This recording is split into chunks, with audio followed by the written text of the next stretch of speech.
Yes, guys, we're back on SFeatleyTV. It's the time. It's the Hot Off the Press show. I've got uh, Aaron here from the Forever Football DRFC, Doncaster Rovers. How you doing, my friend? I'm not doing too bad. Obviously, it's been a tough few weeks on and off the pitch for Rovers, but we're holding on. We've still got League One next season, hopefully at least. But yeah, it's interesting. It's how a few months can change a season. But no, we're going through it. We're going through it, and we'll see what happens. We can still get into the playoffs, only just, but we'll see what happens. Yeah, I think we'll definitely mention about that during the show if we get time.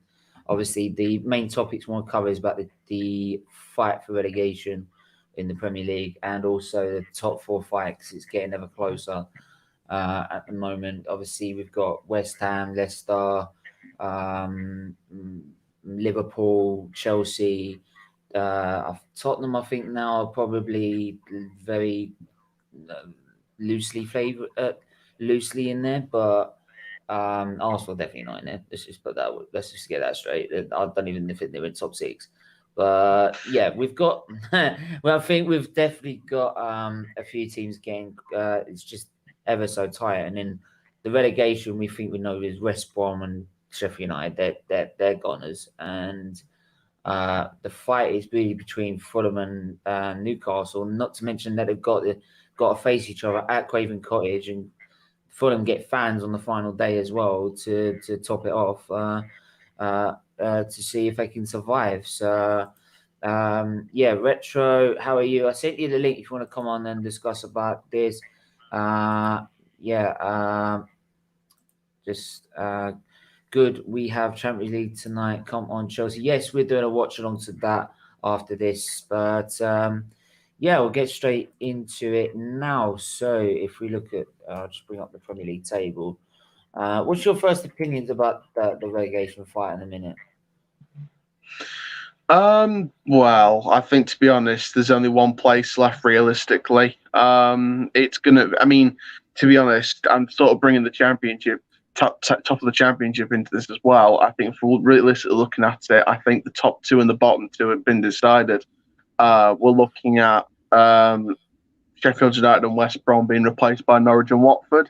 It's just a case of who wins the playoffs to replace either Fulham or Newcastle. I think that's the way I sort of look at it at the moment. I think that Sheffield United are down but out. They replaced Chris Wilder with the temporary charge of Heckingbottom.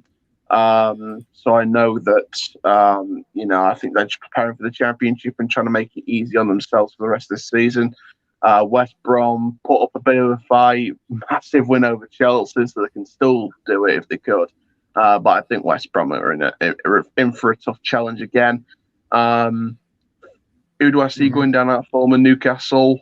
I'd probably say Newcastle. I think that Fulham will pick up a good run of form. I think that Newcastle got some tough fixtures coming up now in the next few games, so I think they're going to drop more points than Fulham. So I think that Fulham will only just survive, but Newcastle, in my opinion, out of the two teams, probably deserve to go down because of obviously Steve Bruce not being the best manager in the league, but also off the field they've got many different ownership problems because we all know what Mike Ashley can be like. But yeah, I think it's Newcastle, Sheffield United, and West Brom that's going to be replaced by Norwich, Watford, and it will be at the minute, if Reading drop out of the playoffs, one of Brentford, Bournemouth, Swansea, or Barnsley. Now, my money's on the underdogs. My money's on Barnsley, but it could be Brentford or Bournemouth. You never know. Yeah, we'll have a look at that as well. And it'd be interesting because if Bournemouth wins the playoffs, then all three teams that were relegated go straight back up. Wow. I don't think that's happened many times, actually, to be honest. But that's not happened in a while. Yeah, but yeah, if I bring up the Premier League table as it is, we look at the bottom. If I just sort of zoom in a little bit, so yeah, we've got Sheffield United, who we know are definitely down. We're Arsenal playing them this week. I'm looking at it mathematically. Maximum they can get is 24 points. So the maximum they can finish on is 38. So you're looking at that and saying just a few more wins for Newcastle or Fulham, or just more drop points for Sheffield United in the next 4 or 5 games. and with about 5 games to go, they could be mathematically relegated. Yeah, they could. We've got Retro Newcastle fan. How are you, my friend? Boy. I'm fine here. I'm happy days, man. Yeah, we're looking into the relegation fight in a minute, and obviously Newcastle very much in it at the minute. What's your feelings towards the relegation battle? Because I think we're in a sort of straight fight with Fulham with 18th and 17th, and obviously you've got to play them at the end of the season at Craven Cottage with fans. Yeah. What's your feelings, mate? Very worried. Because we're going to play a game on Sunday against Burnley. I did my period today. I had a Burnley fan in today. So that was good. So yeah, we're confident, but I'm very worried. We need to beat Burnley this weekend. If we don't win, that's it. We're done. Yeah, I'm also going to just bring up both of the team's fixtures, but yeah, I mentioned before that for me, I just got a feeling that Fulham, I just got some sort of when the way they play, it just looks like they've got something about them that could keep them up. Yeah. I mean, we've got to play them literally after the Sheffield United game, I believe. So yeah, we've got to play them on the 18th. Your game with them is at the end of the season on the 23rd of May at 4. So yeah, just have a look at. Quickly bring up Newcastle's fixtures. They've got a run of really tough games coming up. Yeah, we're half. Let me have a look at this. You've got. You look at the list there. It's tough. Yeah, Burnley, they're going to be very defensive. West Ham's going to be tough. Liverpool's going to be tough. You might breeze past Arsenal if you're lucky, and Leicester's tough. Man City's going to be a thrashing. Sheffield United might be a win, and then I tell you what, if Fulham have a similar run, it could end up being Fulham Newcastle on the last day. Winner stays up, loser goes down. And that's the day I think when fans come back in the grounds as well. So if Newcastle go to Fulham and they end up losing on the last day to get relegated, the day that fans go back in, you never live that down. Yeah, especially as also there's no away fans either. There's only just home fans going to the game. Oh, just home fans. So maybe Newcastle might get lucky. Yeah, Newcastle fans might get lucky. They don't have to see the team getting relegated in the stands. Yeah. That's what I'm saying. It says that there's no away fans for the minute. But yeah, everyone, please do like the video. Please do smash a like. Do subscribe. Do share it out now. Share the content out. We just had Fabrizio Romano at 3 p.m., which was absolutely fantastic. It made my day, and I can't thank him enough. But big up also to Aaron, who's Forever Football, DIFC. Go check it out. He's doing great content. Even with the phone that he's using at the minute, he's still cracking away.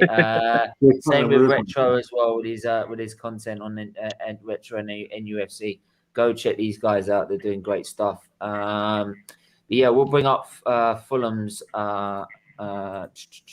fixtures now. It should be an interesting Premier League next season, though, because obviously Norwich have been absolutely walking away with the championship. Yeah. Watford have got some interesting football, but I tell you what, it's Brentford could be good contenders. Swansea would be good back in there. Bournemouth, of course, are good club, and then Barnsley could be brilliant. Yeah, I mean we've got so Fulham have got Wolves, which Wolves. Wolves could be a draw. I think Arsenal might lose to Fulham.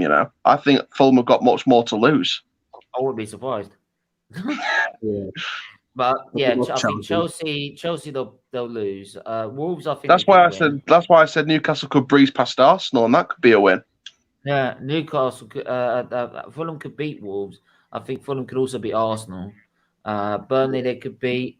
Man United, they might get past Chelsea, depending if Tuchel's team doesn't turn up or they make too many changes. They might not get past Chelsea as well. Depends also what they're doing in the Champions League as well. If they're playing Champions League that week, so they could be more focused on that. For Southampton, Fulham as well. But And then say that with Chelsea, but then they've still got to focus on trying to get in top four. They're still in with a shout. So, That's true. So they've still got a lot to play for. But Burnley, Wolves, they haven't got anything to play for. So that's why I think they could beat them. Same with Southampton. Southampton have really dropped off. Yeah. They were really up there. Now they've really dropped off. If we look at the table now, they're 13th in the league. And Jesus. 2 wins out of 5 now. I think Southampton, though, are just missing 2 or 3 key signings that could make them European contenders. Yes, though. they are missing that in that league because they're on sort of good side. They've got Danny Ings. They had Buddy Mane and Van Dijk and all that lot.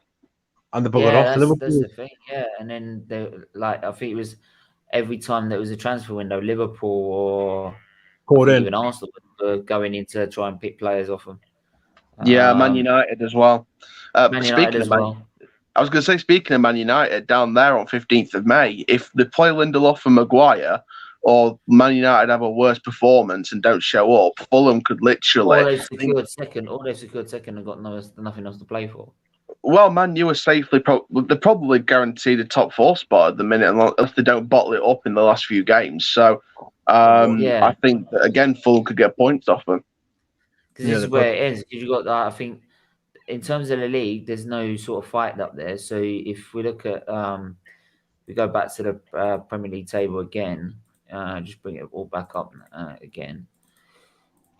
If you can see, look, if that Man City, we know are going to win the title. It's a matter of when. Man United are second, and they are from 5th. They are 19. They are 9 points in front. So I think they're guaranteed. Unless they slip up completely, then we're looking at second place guaranteed. Because their matches are Granada, obviously, excuse Europa League, Tottenham, Burnley, Leeds, Liverpool, Aston Villa. That's not easy. There's some winnable games in. There's winnable games in there, but it also depends on injuries because obviously Rashford's not 100% and things like that. Yeah. He's in. I know you don't know, is he? No, he's out now. But the main thing I want to see is about West Ham. West Ham have been quite good. They've been West quite good. Ham just one of them. It's one of them games. Look at West Ham performance this season. They're being top dogs.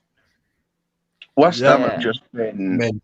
They've just been blowing me away this season. If we didn't have Steve Bruce, I would take Moisey any day of the week. Yeah, and I think to be honest, West Ham they're someone who deserves a Champions League place because I think they've been one of the more consistent teams.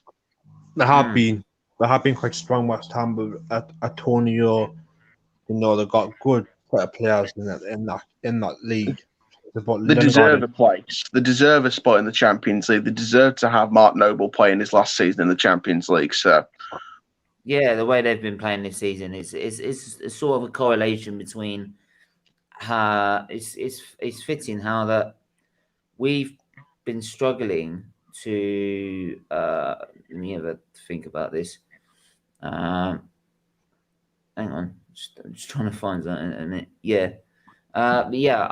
What I find is absolutely astonishing is that they don't. If you look at, say, if you compared West Ham to Arsenal at the minute, right? Yeah. Arsenal, you would say on paper, should have the better side. They should have better players, a better squad. But again, it's the managers, what they're managing to get out of that squad, and you can see with Moyes the way he's got them set up. The way they play, he's getting the most out of them. Jesse Lingard, he's been there, has hit the ground running. Oh my God, Lingard! He's been one of the players for that West. Since he got West Ham kid. Look at Souček as well. I'm glad for him because it wasn't working out on Manchester United. No, it won't. I think arguably between January in the second half of the season, he's been the most improved player. Yeah, absolutely. Absolutely. But I think though with I think let me try and think about this. Yeah, with West Ham is that Moyes gets the best out of his players without a doubt, and you can tell I agree with that. how good of a manager he is. And yeah, he might have not had a good spell at Manchester United. There was a big boots to fill with a side that, let's be honest, was falling apart. To be honest, it wasn't. They were falling apart then. Yeah, it wasn't the same Team that was. Yeah, it just wasn't. It just wasn't. Working out for them. It wasn't the same team. Like most of that team was because I think Man City weren't performing great that season after they won the title, and second of all, Manchester United, they had Alex Ferguson. He just managed to get the best out of anyone. I met Ferguson. He managed to get the best players. He managed to get the best performances out of the most average of players. I mean, I think even had Phil Jones in that defence at some point, and is still managing to get the best out of him. So you could tell by when David Moyes came in how sort of poor that side was, and obviously it didn't work out. I'm glad he's got to West Ham, and he's actually proving how good he is, especially when he did so much for Everton as well. I mean, you just asked Everton. And I think the West Ham Chelsea game on the 24th of April, I think that is the crunch game, really. I think if West Ham beat Chelsea as well as the games before Chelsea, that will guarantee top four. Yeah. Just quickly sending something to someone. But you look at our season minute, Newcastle season minute. We've been shocking since the play Tottenham began. Since that Brighton game, we were shocking. Since last Sunday against Tottenham, we're playing a lot better. Because we've got Joe Wick on the team now. Joe Wick's come to the team. We might sign someone we don't know. If we sign him, then someone he'll be going great signing for Newcastle, will he? Yeah. So, what I'll do now is actually I'm just gonna I was going to mention actually Doncaster about this, so I actually will mention about it. Is if I was looking at the League One table at just now, the League One table, for example, because we could have been Championship. Yeah, where are the Doncaster Rovers? They are now 10th. There you go, 10th position. Yeah, they've not had the best of 5 games. They've still got a few games. We haven't won in 7, and we've lost 3 in a row. I think could be 4 on Saturday. Wow, that's not great at all. But and it all started when Darren Moore left us for Sheffield Wednesday. Ouch. Did he? Pretty well. Yeah. So I don't. Do you really feel that even with the games in hand, you can get back towards a promotion sort of fight? We need the first win, and then hopefully the results will follow. But looking at it in terms of the last games we've got Wigan on Saturday. We lost 1-0 on the first fixture. We've got Burton, who we won 3-1, but I don't have any trust with Burton because they've been amazing under Hasselbank. Then we've also got to play Fleetwood, who we lost to, Accrington, who we lost to, Shrewsbury, who we lost to, Rochdale, who we scrapped a 1-0 win over, Blackpool, who we got the comeback over and beat 3-2 after being 2-0 down. And we've got to still play Peterborough twice, who could get automatic promotion. So it's all going to depend on those games, to be perfectly honest. I think we're only sort of happy that Lincoln's form's just as bad as ours. Well, not as bad as ours, but it's getting there. So if Lincoln keep dropping points and we can start gaining more points, then maybe we could be within a chance. But we need to find something from somewhere. But you look at our rivals in there. They're thin championship.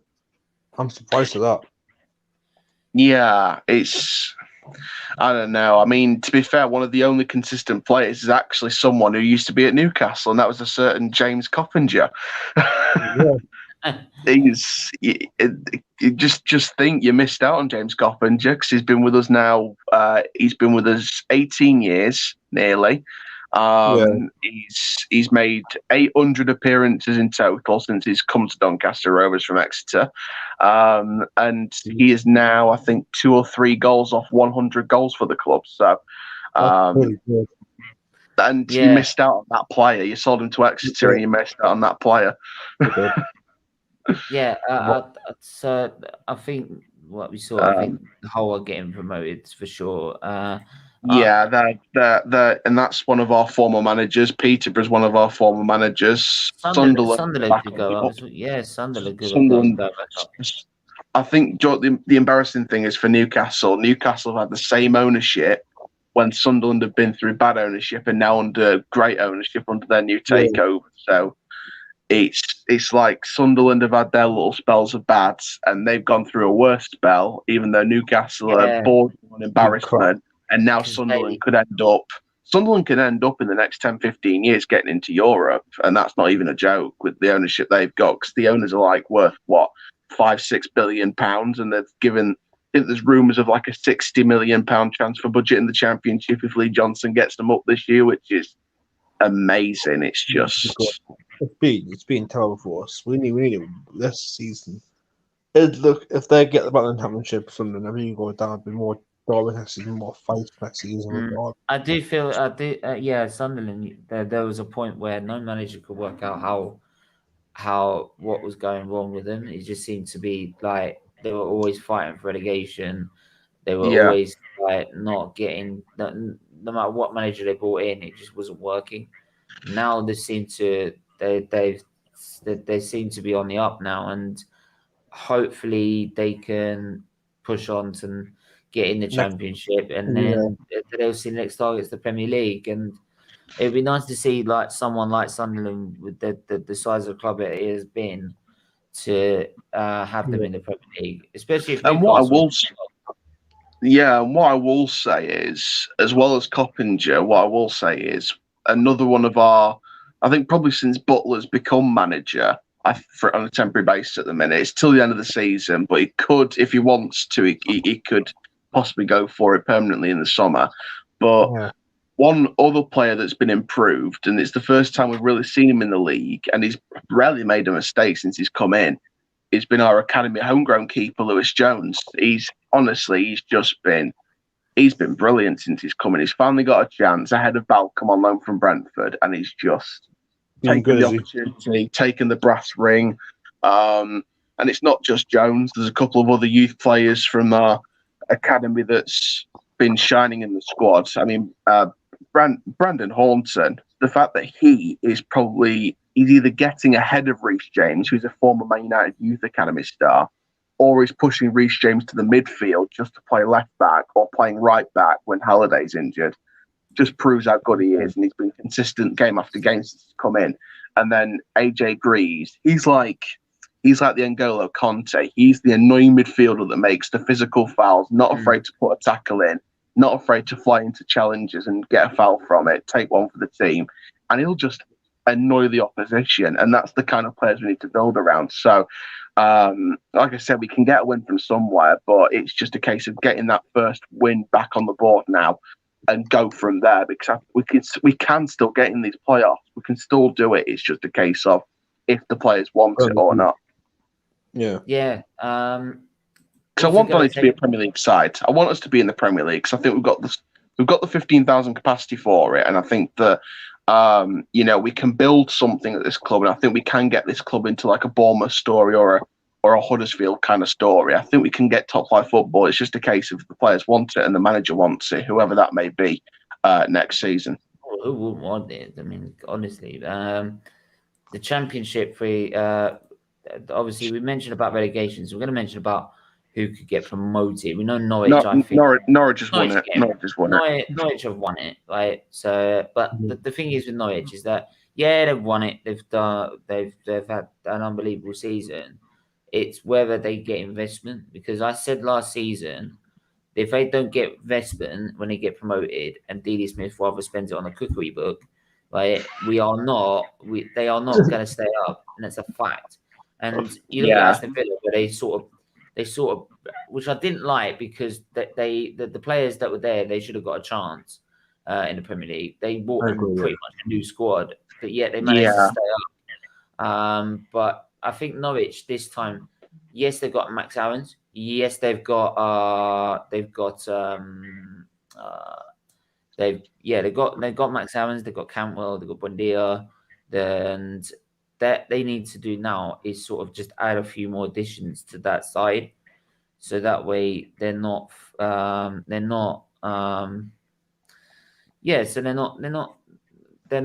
of lagging behind, and they have a chance to fight and stay up. So we've got Norwich have obviously won it. Then it's between Watford, Brentford, Swansea, and possibly Barnsley for the second place spot. I think it's Barnsley, Brentford, and Swansea in the playoffs. I think Bournemouth will take it over Reading. To be honest, I think that they've had the better form. But I'm looking at Watford and Brentford, and I'm like, Brentford's got a game in hand, but they drew to Birmingham 0-0, and that was a sort of sniff at automatic promotion. I think Brentford will have to fight it out in the playoffs again this season, unfortunately. But, I predicted Norwich and Watford to go up automatically anyway. So I sort of predicted if the three relegated teams were going to come back up at the first time, that was the order I would have gone with: Norwich, Watford, Bournemouth. But it's just a case of if Bournemouth can if you put Bournemouth in sixth, and if it's literally the usual third versus fifth, etc., then you're looking at Brentford v Barnsley, Swansea v Bournemouth. I could literally see a final between either Brentford or Bournemouth, or Barnsley or Bournemouth. And you know what? I think that if Barnsley get ahead of Brentford, I think that Barnsley could take it, even with a scrappy 1-0. I think that I hope it's better than the last one, the last player final I watched, because that was Valentin Ismail at Barnsley has taken them so far.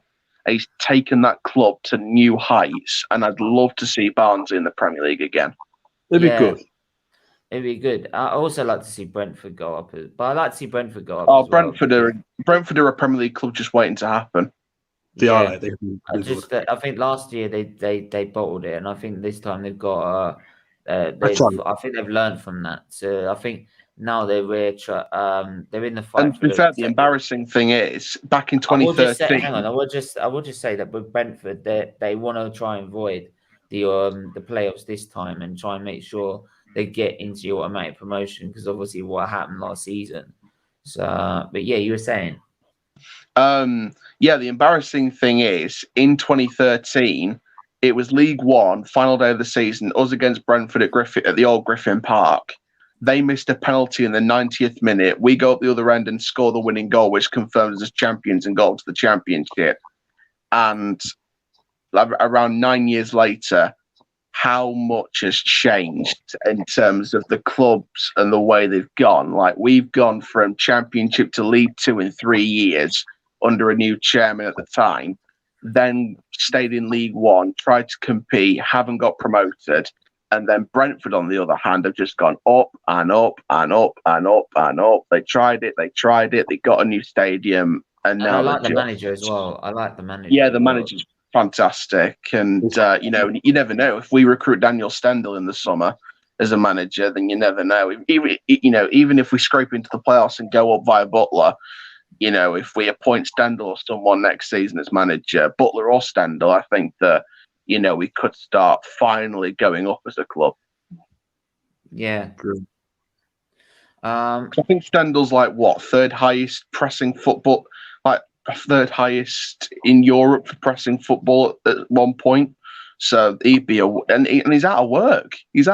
So he'd be a wonderful purchase. And I know another name that people have mentioned was Uwe Rosler, who was the Fortuna Düsseldorf manager, out of contract in the summer. Stendhal and Rosler are two managers that I'd be looking at, because they both play exciting attacking football, and you could see an influx of European talent coming into the club next summer if we do that. So, if you make the right appointment, Butler could maybe work as a coach or an assistant under the new manager, depending if they bring their own staff. But I'm looking at, if we want to achieve top flight football at Doncaster Rovers, you're looking at, you're not going to pay the money for someone already in the club. I'm looking at Daniel Stendal, and if Rosler doesn't sign a new contract at Dusseldorf in the summer, I'm looking at him as well. Absolutely. But one thing I will say with our recruitment process is we are not a club that will recruit any manager. We will recruit the right manager for the philosophy of the club, for the fans of the club, the way the club's audience is run, and it's someone who feels right with the club. Like, for example, Roy Keane was one of the early favourites when Grant McCann left. Before we got Darren Moore, Roy Keane was one of the early favourites. He wasn't going to come into the club because you knew already with his past as a person and the way he's quite bullish with his man management, he doesn't really fit with the family, community, club audience with Doncaster Rovers. So he wouldn't have been right, even though he was one of the early favourites. It would have been Darren Moore because he's a former player. He knows the club. So we're going to appoint someone that's perfect for the club's philosophy, which is attacking football. Yeah, so definitely. Right, we're gonna open this up as well because we'll just mention about the other league just to sort of get an understanding of who might come up in the place of the relegation fight. It's the So we'll open it up now. So anyone who does want to come on, they can. So you can get a general sort of debate going.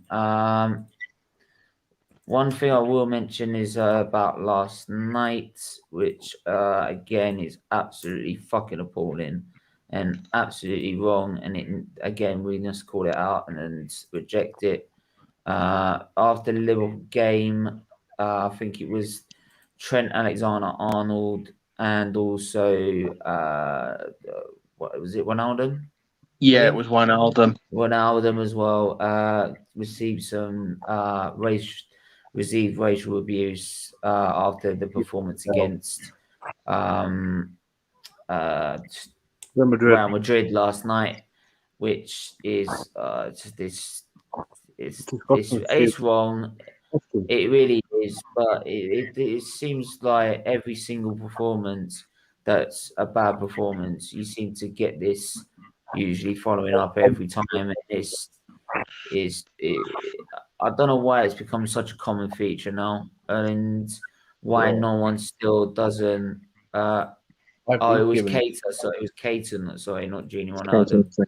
I don't know why this seems to be that with every bad performance. I think it's because people know. Yeah. I think it's because people know the authorities won't do jack shit and they'll get away with it. Yeah, I agree. Yeah, it's just like everything. Absolutely. But we need football to stop racism.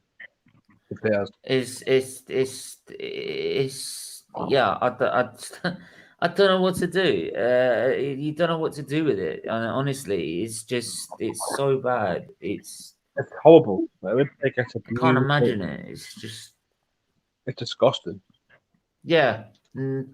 Again, these people who are supposed to run and protect people on social media won't have bugger all to do. They won't do bug. They won't have. Oh no! The thing is, they'll say they'll take trolls down, but they secretly won't because trolls make the money. Well, of course they do. Yeah. But what I don't get is they can take down Trump, for example, right, and block him on social media, but they won't block anyone. These vile racists. Right? Because I think they took Donald Trump down because he's a white man. If he was a black man, he probably would have let people stay on. I wouldn't like to speculate that. I wouldn't like to speculate that just in case. Yeah. Lanzi, how are you, my friend? Yeah, I'm good. How are you doing? Yeah, I'm not too bad. Yeah, I was good. Yeah, what's your feelings about the top four before we talk about what we were just talking about just now? Yeesh. I think the top three are going to stay the same. I think it is between West Ham and Chelsea for the fourth spot. I can't really see Liverpool getting back up there, especially if they go through in the Champions League. I don't think Everton have got enough to catch up, but it is still anyone's game. Yeah. Yeah. Do you feel that West Ham could get top 4? 100%. 100%. Yeah. You're not worried about a drop off or anything like that. I mean, you've done brilliantly so far. Let's be fair. Like the fact you're still in top 4, 31 games in the season. 31 games. Yeah, it's absolutely incredible. Yeah. But yeah, maybe Antonio being injured could be a bit of an issue, but I think Bowen can easily step up. I think Noble I thought he was pretty decent on Monday, but Rice should be back for the last 5 games, so it's not the end of the world. And we've got Ogbonna coming back for the weekend, so it's looking promising. You're saying that the first 3 spots are set in stone. I don't think they are. I think the top 2 is. I think Leicester can still drop out because they've got harder games. I don't even think second is set in stone at the minute because United could bottle it. You know what Lindelof and Maguire can be like sometimes. I think Man United won't. They won't drop that. So, Lindelof and Maguire are as bad as Gabriel and Rob Holding. I don't know. I don't know that Rob Holding and Gabriel could be on their own level. Let's be honest. They can be on their own level. That most of that defense, apart from probably maybe Gabriel because he's not that bad, but Tierney is definitely. The rest of it can be absolutely shocking. He's a mistake. Absolutely shocking. Even Mustafi's fallen out at Schalke, so he could be back and all. Oh, please don't. Oh. It was I think it was a few days ago, that Mustafi's fallen out with Schalke's coach. That looks like he's played his last game for them. So it looks like Mustafi's coming back to Arsenal next season. Well, maybe before, you never know. Didn't he terminate his contract? No, that was Socrates. No, it's a loan. Oh.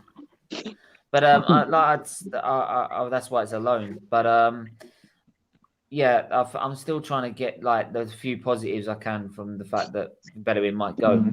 That's the thing. That's the thing with Arsenal. They haven't properly ripped up the squad. All they've done is they've only terminated Ozil's contract. They've literally just loaned out Kolasinac and Mustafi. You just know they're going to bring them back into the squad next season. You just know it. Yeah, and unfortunately, we got a load of fans that think that we're getting rid of the Deadwood. No, we're not. They're just passing them on free. Yeah, can't get rid of them if no one's buying them. Yeah, that's the thing. We're still even paying their wages, for goddamn sake. It's like Phil Jones at United. He's on ridiculous wages and no one will pay it, so he'll stay there. I think Phil Jones might end up getting the bloody... you might end up with Kolasinac getting a fucking testimonial. I don't know, but it's just like... Phil Jones is going to get a testimonial probably at United, so you never know. It could end up being a fucking testimonial. I don't get why these fans sit there and they say, it's a loan, so why are you saying they're getting rid of Deadwood? Right, because we're still paying their wages, right? And the club really don't want them. I know they don't, especially if they're playing that bad, right? It's only because we can't get rid of them, and because of the contracts we put them on. So yeah, I'm sorry, the only actual players we've got rid of are Ozil and Socrates. That's it. And that's the thing with Arsenal. That's the thing that's the reason why Arsenal are probably going to finish outside of Europe and not win the Europa League. It's because if we finish outside of Europe, we have to finish 11th. What? That Conference League, isn't it? Conference League. Yeah, I thought Conference League was just 8th place. No, it's 8th to 10th. Fair enough, but it's the poor of the poor of the poor. To be honest, you know what? I wouldn't even rule that out, to be honest, because all Arsenal are, and if you look at it realistically, who in that squad is an Arteta signing? Hardly anyone. The rest of them are either Emery signings or Wenger signings. The Aubameyang new deal, Cedric, Holding is a new deal, David Luiz will be a new deal. Williams contract extension. Willian. contract, also get a contract extension as well. Daddy Ceballos, he re-signed. Granit Xhaka, he convinced to stay. You can also count, there's Gabriel as well. There's Saka on a new contract. I get the contract extensions, but I mean like proper signings, like ripping out the squad, taking out loads and loads of signings, and then bringing in new ones. Gabriel, but the thing is, the reason I count the contract extensions is that's you basically saying I want to keep them because I like them and I want to use them. Yeah, true. That's what I'm saying. So that's why I'll count them. But Gabriel, Partey, and Willian, Cedric, Pablo Mari, Pablo Mari. Yeah, Pablo Mari's another one. That's 6. But who realistically is starting week after week? Because if you look at the starting lineup or the best starting lineup, but then I would say it's also Ceballos, Wenger, Emery. It's like one or two. Yeah, no, that's what I mean. But if you look at the starting 11, the first team starting 11, the proper one, it's only a couple of Arteta players that start week after week pretty much, and the rest of them are Emery, Wenger, and a couple of youth players like Smith Rowe and Saka. So it's not been a proper rip out of that squad where the Wenger players and the Emery players that don't play for this team get out. Mustafi, that's why I say it's also a broad problem. But the problem I find is that if you're then giving contract extension and also backing these players, like you're basically saying to the board, I don't need to spend. I think it's a board decision. Yeah, well, when he comes, I think it's a board decision to make sure they don't spend money on new players. I agree with this. I want this. But when he publicly states that he wants to back these players, well, what do you want? I mean, what do you expect me to think?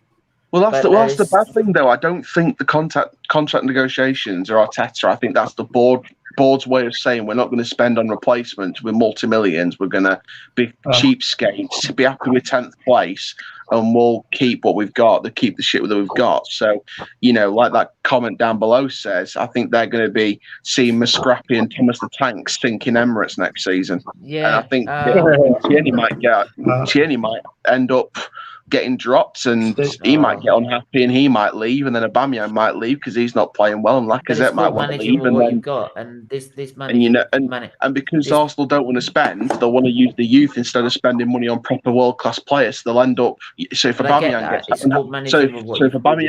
Aubameyang, Lacazette, and Tierney get unhappy and they leave, you're gonna end up playing fucking Nketiah and John Jules up front.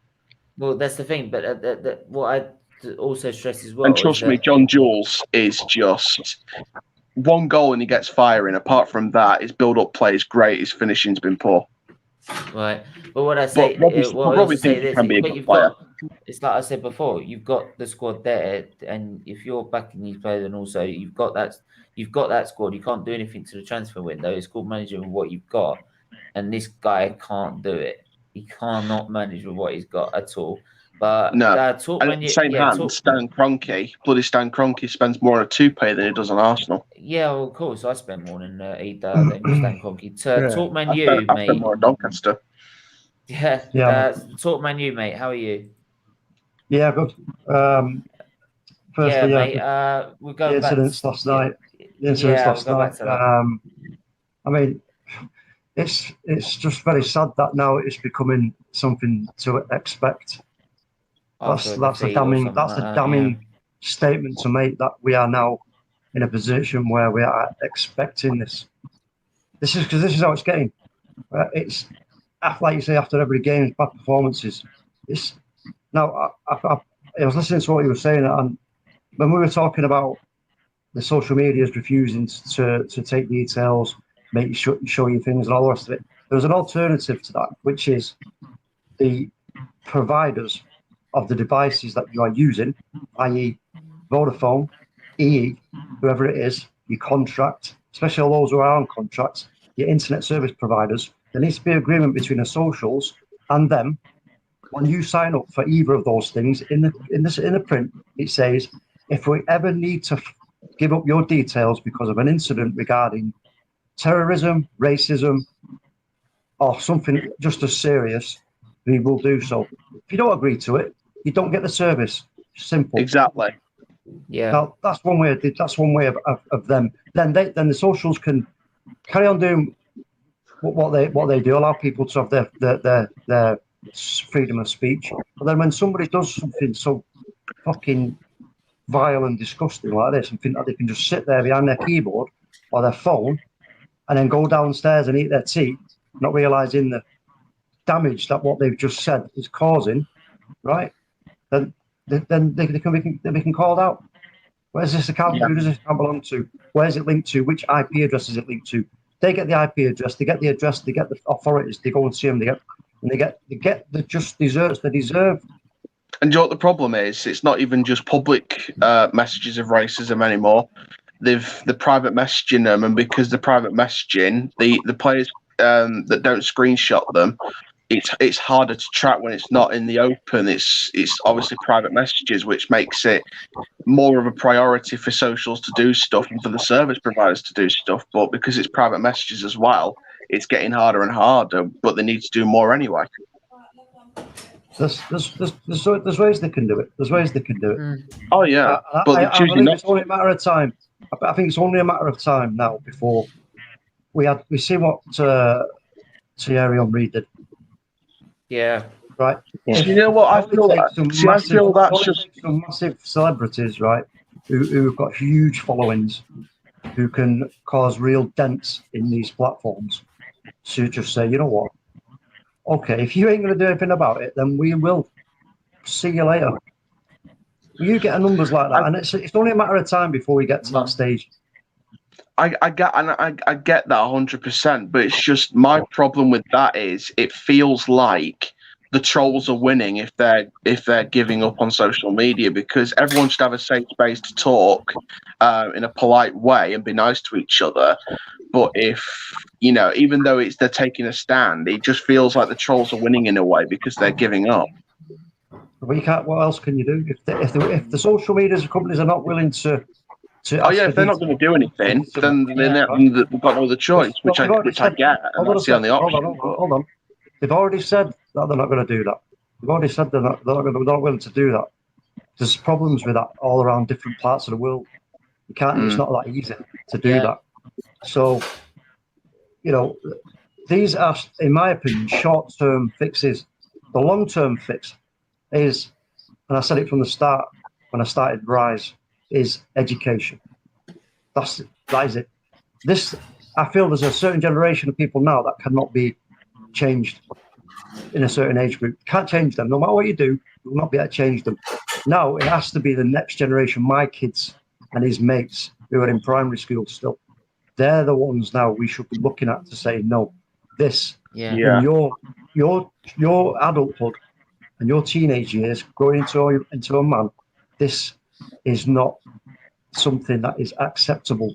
It's as bad as anything else you can do in society, right? And I think the sad thing is the next generation that we need to teach the right things.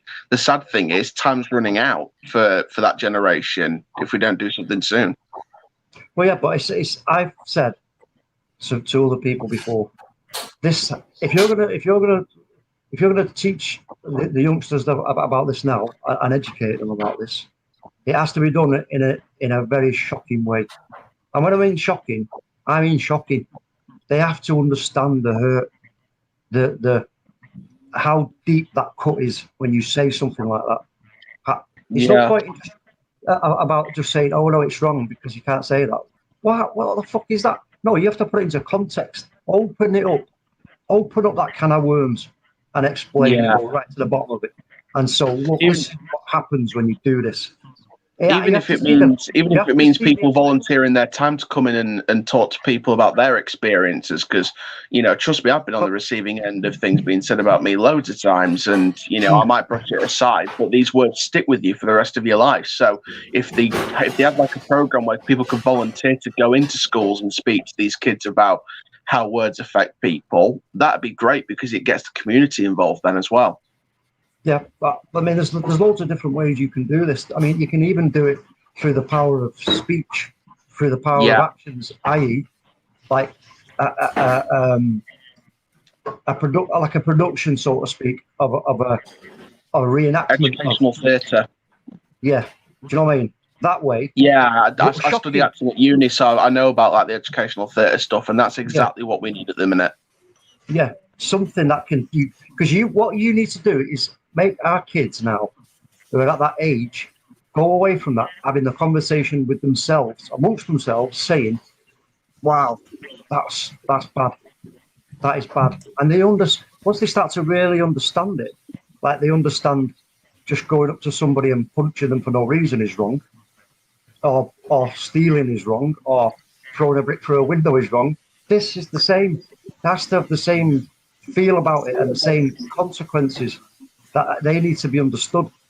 And I think there's a lot. The education committee, the education secretary in the government and everywhere else can make these kind of moves, can make these kind of changes in the curriculum to make it. Yeah, and I think this is part of what we need to do.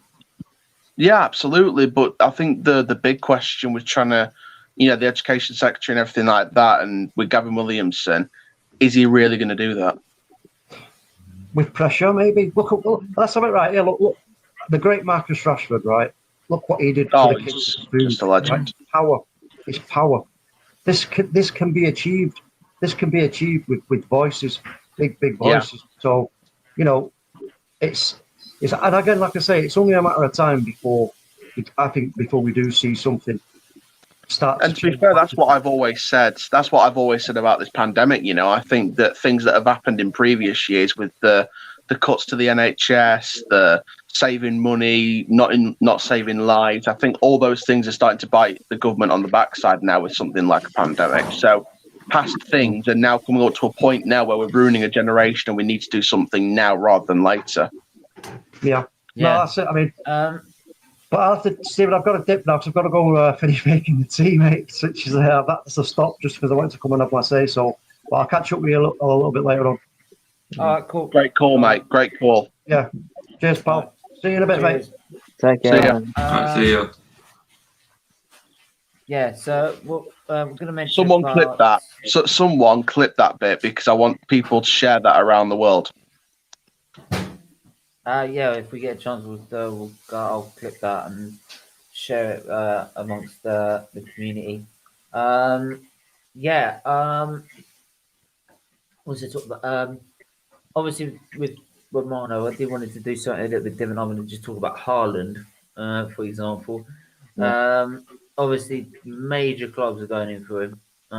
Chelsea, Man City look like, for me, the two obvious favourites. The top four priority. Oh. Well, yeah. Who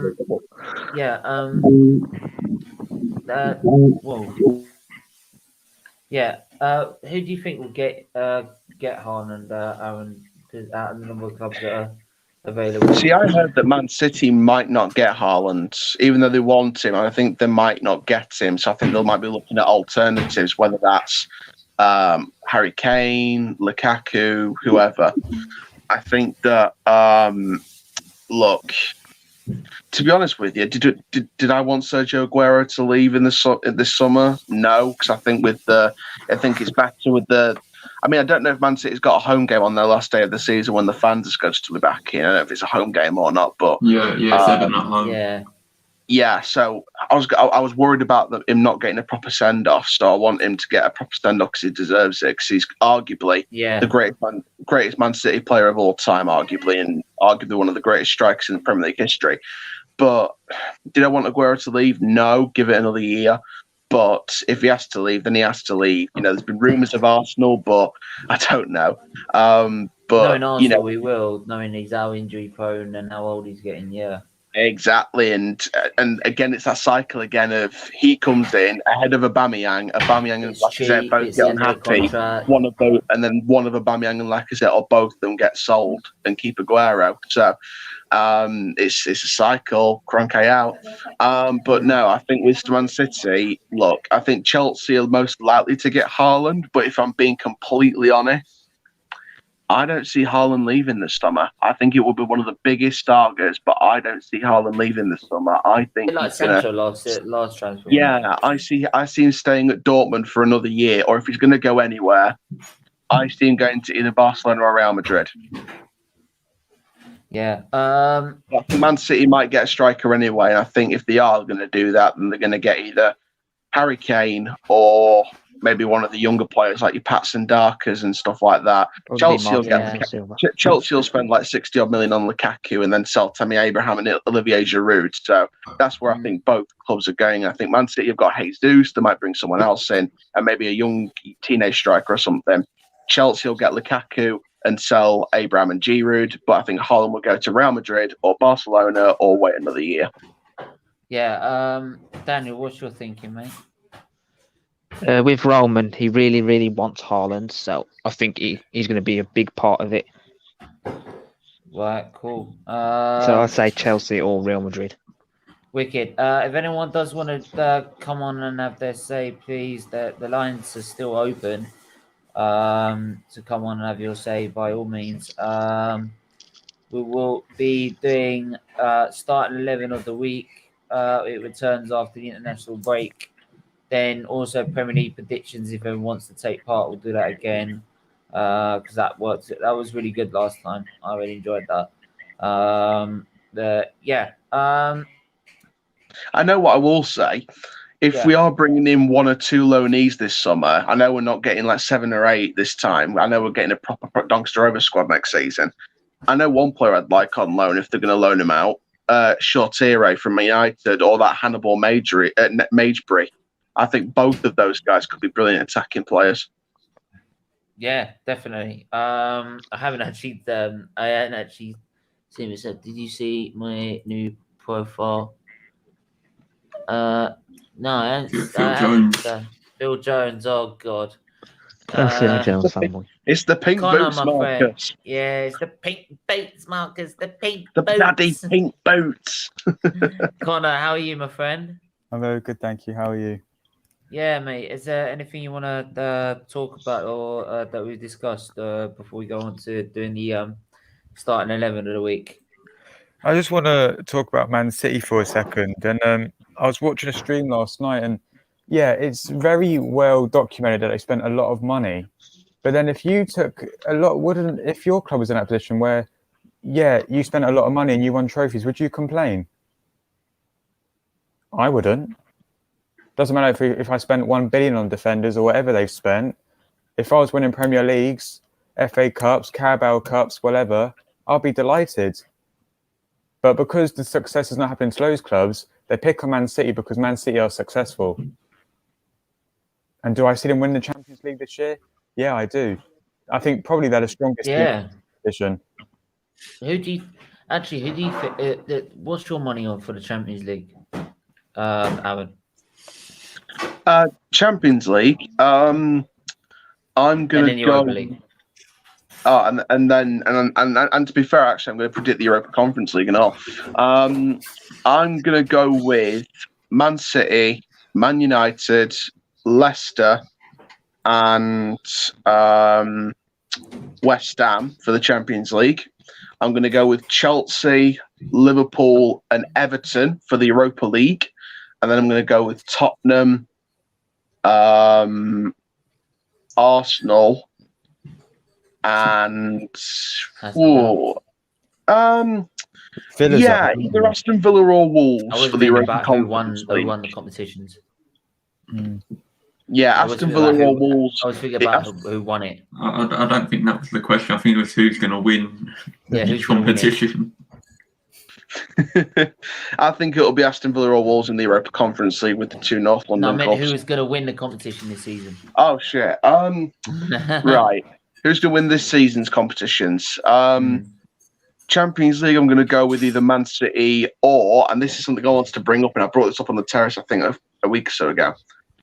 Porto have won the Champions League every 17 years, and the next year on the timeline is 2021.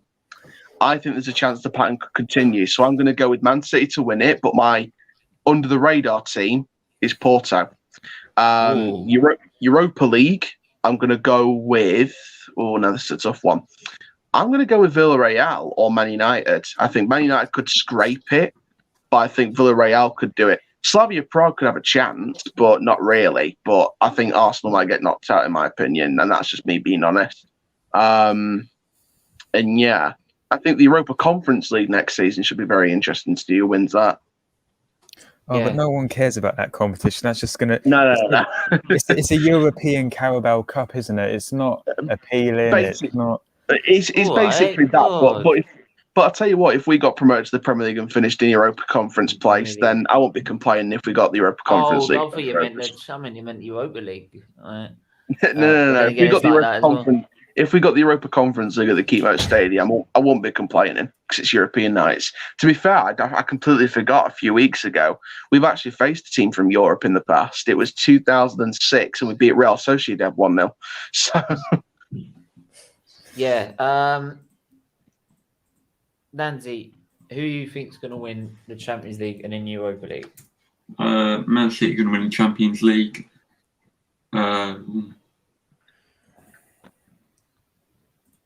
Who's actually still in the Europa League? Arsenal. Yeah. Arsenal, No. Man United, Roma. Ajax, Roma, Slavia Prague, Villarreal. Probably Villarreal. I think Emery's done it before. Can easily do it again. Yeah, it's a good shout. It's a good shout. But yeah, I think it might be necessary though for Man United to win the Europa League just to get sort of the mindset of winning a trophy. So yeah, I think they need to win it a bit badly as well. So, but we're gonna move on to the team of the week, or starting XI of the week, as we call it. So, yeah, in goal, who are we going with? Goalkeeper wise, Johnston, West Brom keeper. Yeah, Sam Johnston. I think a former Doncaster Rovers loanee. He's been doing really well. So I think I'd go with Johnston. Anyone else this is that it? No, Connie disagree with that or not? Yeah, no, I'm fine with that. Yeah. Yeah, we go Sam Johnston then. Johnston. Right. For right back position, who are we going for? Trent Alexander-Arnold. Yeah. Oh yeah. This is based on the last weekend's performance, not the Champions League. Based on the Arsenal performance, he was wicked. Yeah, thanks. But he didn't have to do much, to be honest, because Arsenal basically gave the goals to them. Yeah, let's be honest. Left back. Benjamin Mendy.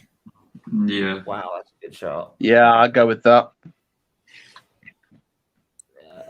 Benjamin Mendy for Leicester. The two centre-back pairings, who we're going to go for? Not Maguire. Maguire.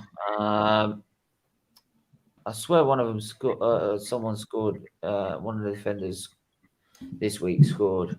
I can't remember who. Den Donker scored. What? Den Donker scored, but he had a stinker. Yeah. Who else scored? Who did you go for? I think one of the West Brom centre backs needs to be in there because I think they both, even though they didn't have to do as much, I think they still put in good defensive performances. Premier League fixture. Gabriel? No. No one's getting in it. No one's getting in that from Arsenal. Rob Holding? No. I thought Diaz played quite well. Diaz played quite well. What about Mustafi for winning the award for best fallout with the manager? This is only Premier League. Fair enough. And then see the clean sheets weren't very good in this game, to us, apart from Liverpool and Man City. But yeah, Man City. But then Liverpool didn't have nothing to do, to be honest. I think I Do you know, it's funny. I'm going to put a name out there, Gary Cahill, right? Because I thought against Everton, he was superb. And he hasn't played much this season, so he's been injured or whatever. But has anyone else kind of come up with any other options? I'm happy with Sanchez. Cahill. Yeah, there's not really, I mean, you can make a case of another City centre-back or Liverpool centre-backs, but, it's good to see. Liverpool had nothing to do, to be honest. Yeah. I wouldn't be going for Davinson Sanchez, the Colombian basket case. No. CDMs, who we're going for in the CDM role, I think. Mark Noble. Mark Noble. He had a brilliant game. Yeah, I was going to say Mark Noble. Mark Noble. Next to him, we're going to have Fabinho.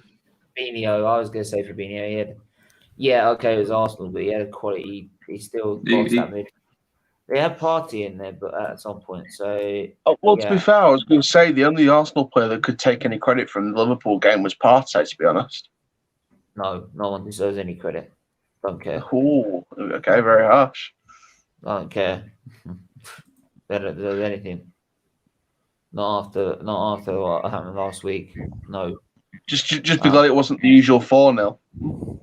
Yeah, I didn't care if it was 4-0, 3-0, 2-0, 1-0. The way they played and after what had happened in January is just disgusting. Oh, yeah. Right winger. Messi, Lingard. Lingardinho. Yeah, Lingardinho. Funnily enough, I just got a notification a few minutes ago from a Manchester United app, and Gary Neville's just said Lingard could definitely get back in Man U's team. Sorry. What? How's he going to play? Oh, no. I think he means next season. I think he means next season, but Jesus Christ. Foden could go in there. Foden, yeah, he's mint. Was it Matthias Pereira? Yeah, we got. Pereira's an option. Pereira. I could put him instead of Fabinho. Yeah. Yeah, because as much as they had a good game, it's. There's other performers in other teams that have performed better. Yeah, and he had to tackle an actual Man City side that were actually decent. Yeah, and Fabinho didn't really have to try in that game. He just played in second gear. That's what I'm saying. Liverpool didn't have to get out of second gear, let alone even first gear. It kind of felt like the 5-1 under Unai Emery's first season, where they were like passing it about like basketball and just taking it easy, like we don't have to do any more damage. We have to worry about Man City in the next game. Well, it's like the Man City game when they won 1-0. They could have made it easy 6 if they wanted to. But some Arsenal fans think that 1-0 result was a good result. That was Man City. At what point is a loss for Arsenal a good result? Is that when is it ever a good result? Was 3-0 against Aston Villa a good result? I don't know. Do you want to tell me? Left. At least it wasn't 4 or 5. I don't know. Left wing. Trezeguet, yeah. Trezeguet. Trezeguet. Yeah, really good game. In the cam role. Pereira. Yeah. And not Andreas Pereira, of course, Matthias Pereira.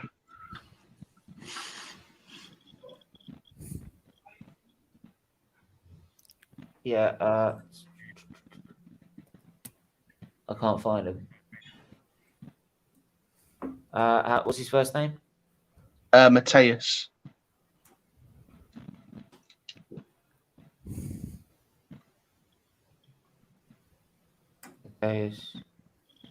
Oh, I don't know. Let's spell his last name. Let's have a look. Let me just go back. I'll just quickly look.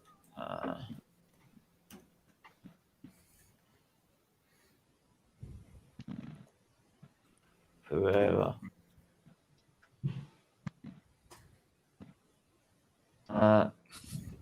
Is he West Brom, isn't he? Yeah. Yeah. P-R-E. Right. Got it now.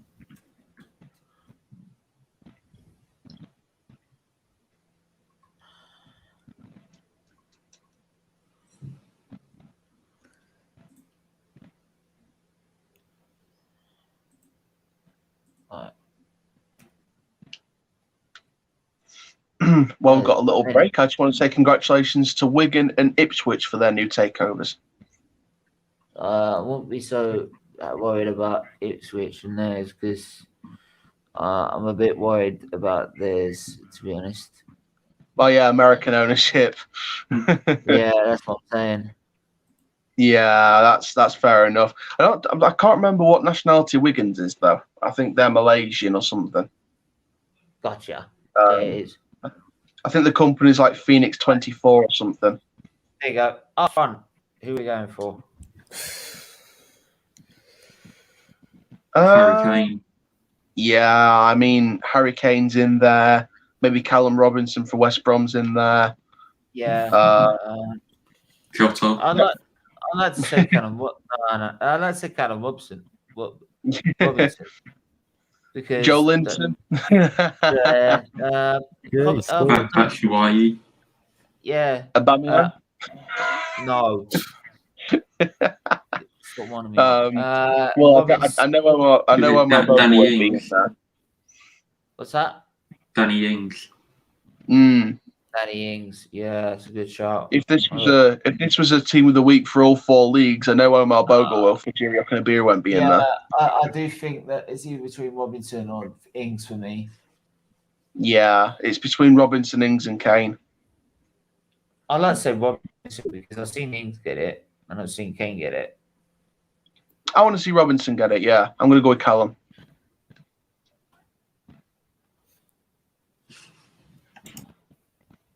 There you go. So, manager of the week. It's got to be Sam, isn't it? Got to be Sam Allardyce. And I can't believe I'm saying that in 2021, but yeah, Sam Allardyce.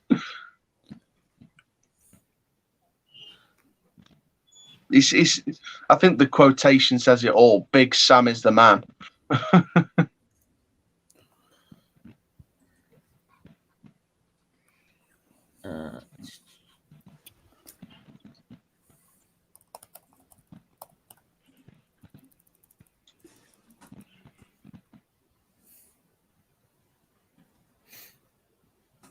Oh, come on.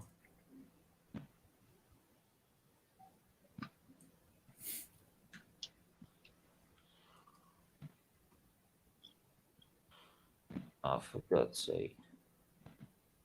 It takes forever sometimes, Google. Yeah. Well, no, this usually works.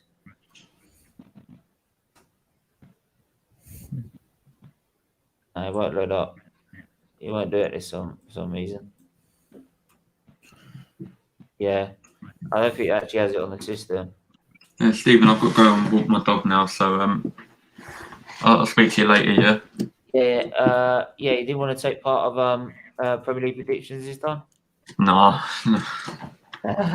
Okay. Alright, speak to you soon. Yeah, speak to you soon. Alright, see you, lads. But yeah, Sam Allardyce means, we've got in goal, we've got in the nets Johnston, Alexander-Arnold, Ruben Diaz, Cahill, Mendy, Noble, Foden, Lingard on the right, Trezeguet on the left, Pereira in the middle, and Robinson up front. So, not a bad team this week. We'll do also Premier League predictions as well if everyone wants to take part. First of all, we're all over 18, are we? Mm-hmm. Good. So basically what happens is we go through a number of fixtures in this weekend's coming up games. 1 point for a win, 3 points for the exact score. And if the one with the lowest points at the end has to donate £10 to charity to the CLDF page. I ain't got 10 quid. Okay. Is it? Either that week. If I lose, I'll grab a can out the fridge. Okay. Do you know what? Actually, this week we'll just worry about. I just wanted to get team of the week done, so we'll do it next. We'll do it next week when we've got a bigger games or something coming on. So Yeah. What would you say though is the fixtures to pick out though from this week? Let me have a look.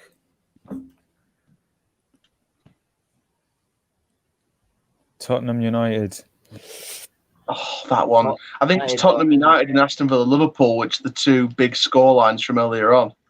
And West Ham. Those replays. I might do it. I might do it in another show towards Friday, towards the start of the weekend. So yeah, we'll do it and probably banter the rivals or something like that.